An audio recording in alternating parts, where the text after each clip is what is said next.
If you've ever wondered how to get your blog posts to show up neatly on their own dedicated page in WordPress, just like the pros do, you're in the right place.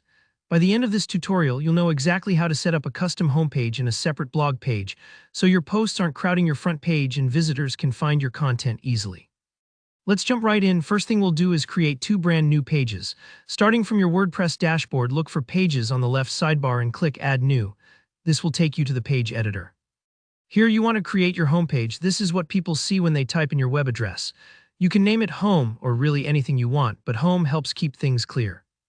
Go ahead and add whatever content you want here: an introduction to your site, images, a welcome message. This is your chance to set the tone for your visitors. When you're happy, don't forget to hit Publish. That's the first page done. Now back in Pages, repeat the process to create a second page. This one's going to be your blog page, so call it Blog or maybe News or Articles, depending on the kind of content you'll be sharing. The trick here is to leave this page blank. Don't worry, you haven't forgotten anything. WordPress is going to automatically fill this page with your posts, so it's best to let the system handle it. Once again, click Publish. Even though it's empty, you want it saved and live. Alright, pages are done, but they won't do anything special yet. To make WordPress display your posts on that new blog page and set your custom homepage, we need to adjust your site's reading settings. Go to Settings in your dashboard sidebar, then click on Reading.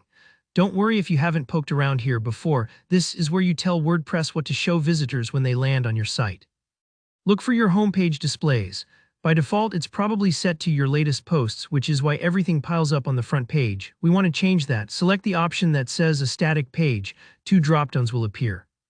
One for homepage, one for posts page. In the homepage dropdown, pick that new home page you just created. For posts page, select your new blog page. This tells WordPress, show my static content here and put my posts over there. Once both are selected, remember to scroll down and click Save Changes. This might take a few seconds to update. From now on, whenever you add a new post, WordPress will automatically display it on your blog page, keeping your homepage clean and focused. If you check, you'll see your posts aren't mixed up with your main welcome message anymore. Last bit, let's make sure visitors can actually find these pages. You'll want them in your site's navigation menu, right? If you haven't already set up a menu, head to Appearance, then Menus. Select your main menu or create one if you need to. In the Pages list, you should see both your home and blog pages. Check them, click Add to Menu, then drag to arrange the order, maybe put Home first. Save the menu and it'll appear at the top or side of your site depending on your theme. And that's it, you now have a crisp homepage and a dedicated spot for your posts. If this walkthrough helped you, smash that like button and let me know in the comments if you ran into any bumps or have other WordPress questions. Don't forget to subscribe for more tutorials. Happy blogging, and I'll see you in the next video.